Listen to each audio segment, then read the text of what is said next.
Hello everyone, welcome to Exam Dost, my dear students. I'm back again and this time I'm back with a very big news for all of you.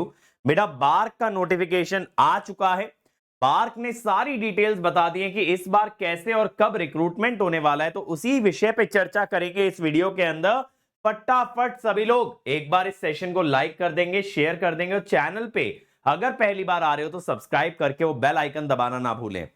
तो इस video के अंदर मैं आपको complete details देने वाला हूं bark scientist recruitment 2025 की। ओके, चलिए तो आगे बढ़ते हैं। तो यार देखिए, सबसे पहले बार्क के अंदर दो तरह के ट्रेनिंग प्रोग्राम होते हैं, एक होता है OCES और एक होता है DGFS। ठीक है, अब OCES क्या है? ये 1 ईयर प्रोग्राम है जो कि बार्क के 5 आपके ट्रेनिंग स्कूल्स में कंडक्ट किया जाता है, मुंबई, कलपक्कम, इंदौर, हैदराबाद। ठीक है, 5 में से 4 स्कूल्स के मैंने आपको नाम बताए, इनमें आपका मेनली ये OCES का 1 ईयर का ओरिएंटेशन प्रोग्राम होता है। तो 1 ईयर के लिए आपको ट्रेनिंग दी जाती है, जिसके बाद आपको साइंटिस्ट का पोस्ट ग्रांट किया जाता है, जिसके बाद आप फुल टाइम वर्क करने लगते हैं। ठीक है, अगला होता है बेटा DAE या DGFS आप कह सकते हो, that is DAE graduate fellowship for engineering graduate. ये 2 ईयर का प्रोग्राम है जो कि इंजीनियरिंग ग्रेजुएट और फिजिक्स ग्रेजुएट के लिए होता है, जिन्होंने इंटरव्यू क्लियर किए हैं बार्क ट्रेनिंग स्कूल के और उन्होंने इंडिपेंडेंटली एमटेक में एडमिशन लिया है इन सिलेक्ट इंस्टीट्यूट एंड स्पेशलाइजेशन। जैसे मान लीजिए आपका गेट एग्जाम के थ्रू किसी पर्टिकुलर कॉलेज में जो बार्क की लिस्ट के अंदर इंक्लूडेड है, किसी ऐसे कॉलेज ऐसी स्पेशलाइजेशन में आपको एमटेक मिल जाता है, तो आप क्या कर सकते हैं, एमटेक करते करते बार्क की तरफ से आपको स्टाइपेंड भी मिलेगा और जैसे ही आपका 2 साल में एमटेक कंप्लीट होता है, after that you can work as a full time scientist in BARC.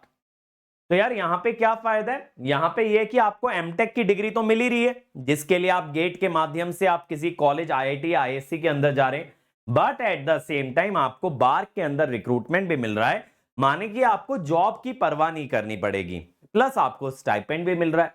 तो यार एक तरह से ना विन विन सिचुएशन हो गई। अब वो अलग बात है अगर आपके माइंड में यह है कि यार मैं तो एमटेक के बाद ना कोई बढ़िया प्राइवेट जॉब ले लूंगा, अच्छा एक हाई पेइंग जॉब ले लूंगा, अगर ऐसा सोचते हो बेटा तो देन तो this is not for you, then तो आपको सिर्फ एमटेक के लिए जाना चाहिए। लेकिन जो बच्चे ऐसा सोचते हैं कि यार एक बढ़िया जॉब सिक्योरिटी भी मिल जाए, अपन रिलैक्स होके एमटेक कर पाए, ज्यादा टेंशन ना लेना पड़े करियर को लेके, फ्यूचर को लेके, तो यहां पे एक बहुत अच्छी सिक्योरिटी आपको मिल सकती है।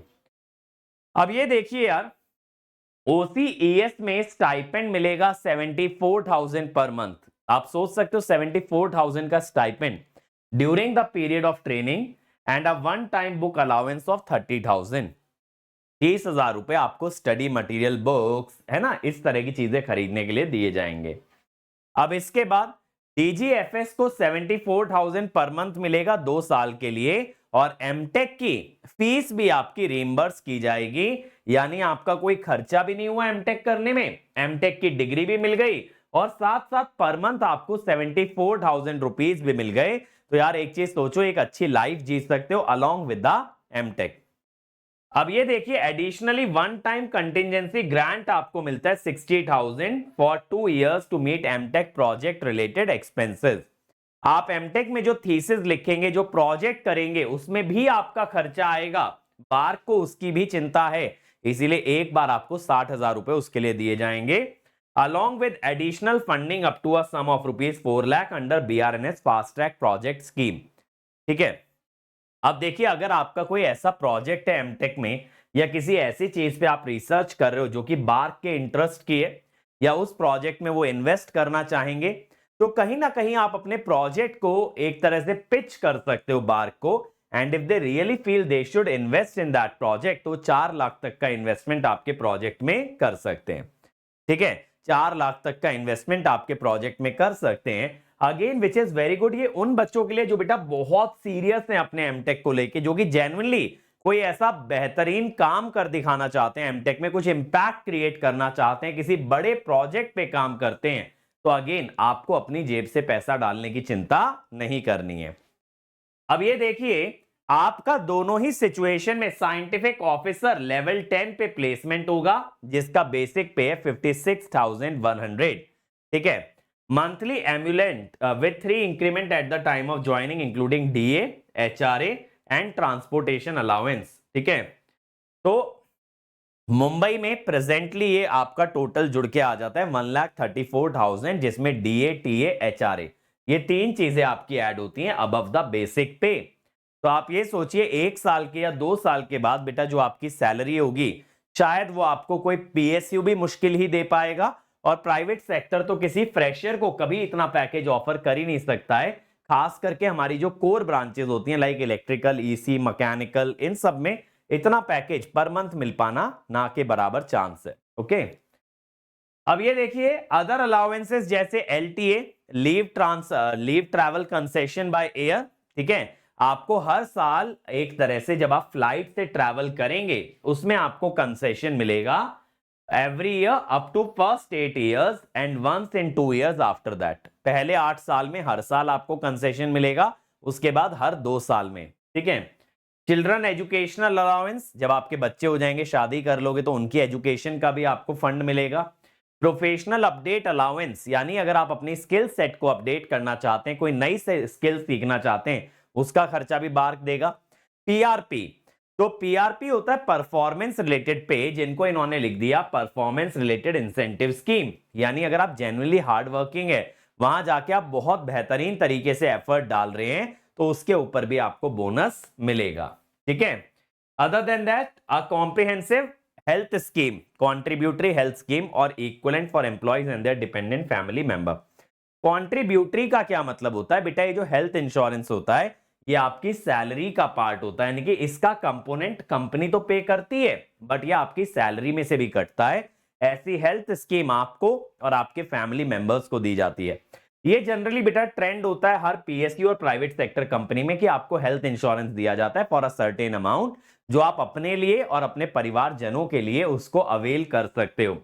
यानी आपके ऊपर जो डिपेंडेंट है, जैसे डिपेंडेंट में आपने अपने माँ बाप को रजिस्टर करा दिया, तो आपके माँ बाप की भी अगर कभी भूले बिसरे हेल्थ अप डाउन होती है तो उसका खर्चा भी आपका हेल्थ इंश्योरेंस से निकल जाता है। अब आते हैं भाई, देखो सारे बेनिफिट क्लियर हो गए। आई बिलीव कि यार इतने बेनिफिट जानने के बाद कोई बच्चा ये तो नहीं कहेगा कि BARC is not worth it, बल्कि सबको लगेगा कि हाँ सर ये चीज हमको करनी है। अब ये देखिए बार्क के अंदर ना रिक्रूटमेंट के 2 रास्ते होते हैं। पहला रास्ता उन बच्चों के लिए जो गेट में अच्छा कर रहे हैं। अब हो सकता है जो बच्चा गेट में अच्छा करे वो ना जाना चाहे पावर ग्रिड, एनटीपीसी, आईओसीएल, वो बार्क में जा सकता है। दूसरा रास्ता उन बच्चों के लिए जिनका GATE exam on that level नहीं गया है, वो एक अदर वे अराउंड ढूंढना चाह रहे हैं, तो उनके लिए इनका अलग से एग्जामिनेशन भी कंडक्ट होता है। जैसे कि यहां पे ऑनलाइन एग्जाम कंडक्ट होगा मार्च 2025 के अंदर। ठीक है, तो फेब में आपका गेट एग्जाम होता है, लेकिन मार्च के अंदर बार्क का अपना खुद का एग्जाम भी कंडक्ट होता है जिसके आधार पे वो रिक्रूट करते हैं। ठीक है, तो इंटरव्यू के लिए अपने ऑनलाइन एग्जाम से भी बुलाएंगे, और गेट का 3 साल का स्कोर यहां पे मान्य किया है इन्होंने। गेट 2023, गेट 2024 और गेट 2025, ये 3 साल का स्कोर ये कंसीडर कर रहे हैं। ठीक है, अब आपकी डिग्री किस ब्रांच में होनी चाहिए? अगर गेट का पेपर आप ईसी से लिख रहे हो या बार्क में ईसी से अप्लाई कर रहे हो, तो या तो डबल ई या इलेक्ट्रॉनिक्स इंजीनियरिंग, ईसीई या ईटीसी, ये 4 ब्रांचेस अलाउड है। सीएस से लिखोगे तो सीएस या फिर computer engineering, computer science and engineering. IN से लिखेंगे आईएन, ईआई, आईसी। ठीक है, सिविल से लिखेंगे तो सिविल इंजीनियरिंग ही है। मैकेनिकल से लिखेंगे मैकेनिकल है, केमिकल में केमिकल है, मेटलर्जिकल में काफी सारी हैं, इलेक्ट्रिकल में डबल ई और ट्रिपल ई। तो अब ट्रिपल ई वाले बच्चे कंफ्यूज मत होना, अगर इलेक्ट्रिकल से गेट लिख रहे हो तो डबल ई और ट्रिपल ई दोनों ही बच्चे बार्क के अंदर अप्लाई कर सकते हैं। अब देखिए बार्क का जो रिटन टेस्ट होता है वो आपके डिसिप्लिन स्पेसिफिक नॉलेज पे होता है, यानी कि टेक्निकल पेपर होता है। बट बार्क के ना प्रीवियस ईयर पेपर ये लोग रिलीज करते नहीं है सच कि आपको जो है प्रीवियस ईयर पेपर बाहर मिल जाए जिसको कि आप प्रैक्टिस कर लें। But I will still say कि गेट से 1 या 2 लेवल नीचे ही बार्क का पेपर आपका क्रिएट किया जाता है। तो जब आप गेट की तैयारी कर रहे हैं तो आप की टॉपिक्स पे फोकस करें जो कि बार्क के साथ ओवरलैप करते हैं। बार्क के साथ आपके कुछ सब्जेक्ट ओवरलैप कर जाते हैं, जैसे network, machine, power system, power electronics, measurement, और एक सब्जेक्ट आपका और कौन सा होता है, ईएमएफटी। ये 6 सब्जेक्ट। ये 6 सब्जेक्ट इलेक्ट्रिकल वाले बच्चों के लिए पूछे जाते हैं इन द बार्क एग्जामिनेशन।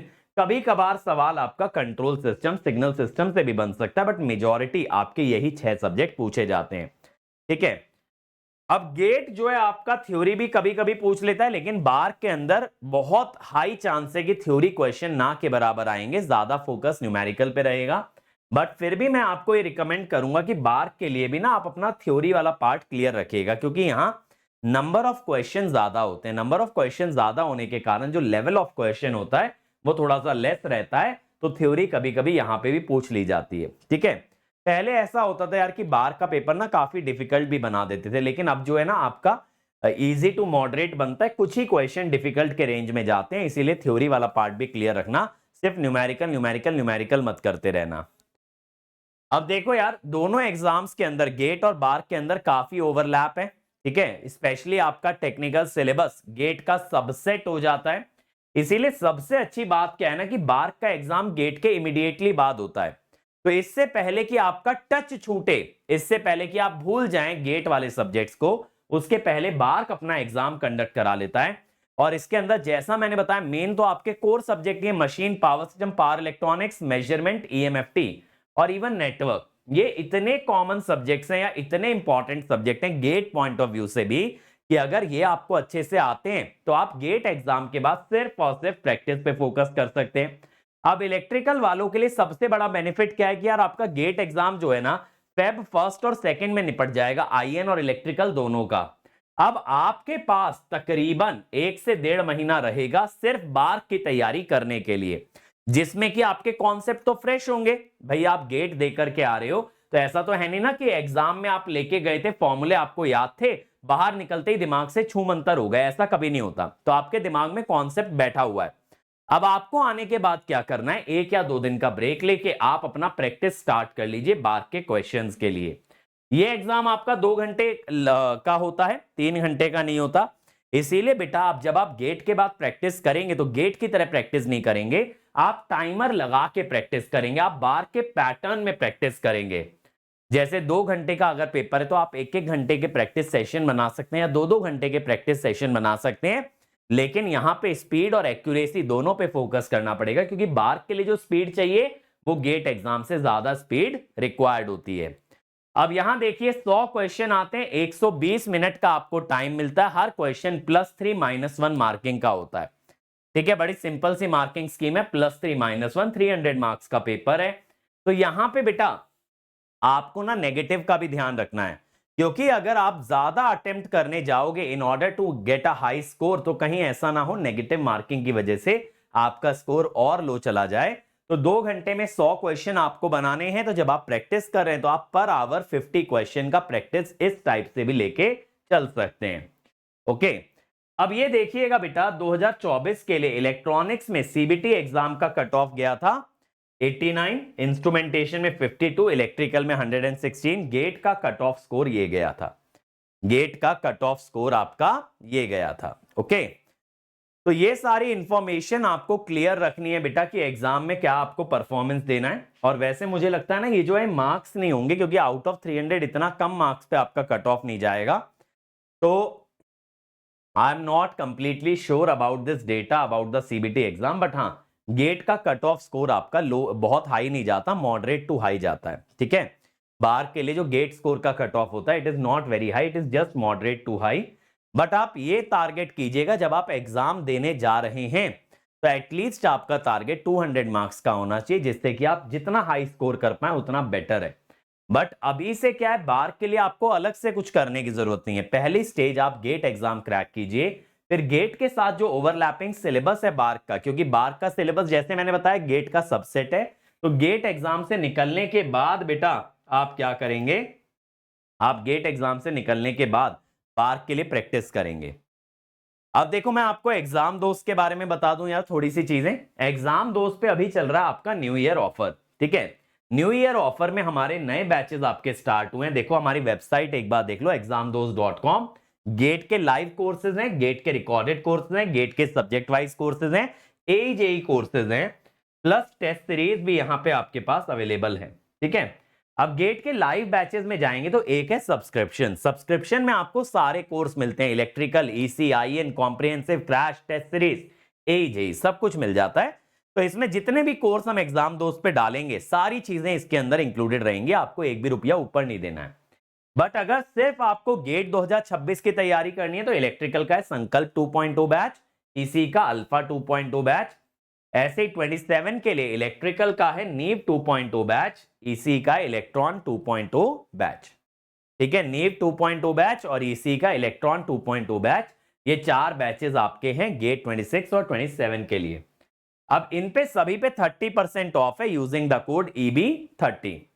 अब ये देखिए 25 वाले बच्चों के लिए हमने RIB का रिकॉर्डेड वर्जन लॉन्च कर दिया 45 डेज और 50 डेज के लिए एट जस्ट 999 प्लस GST।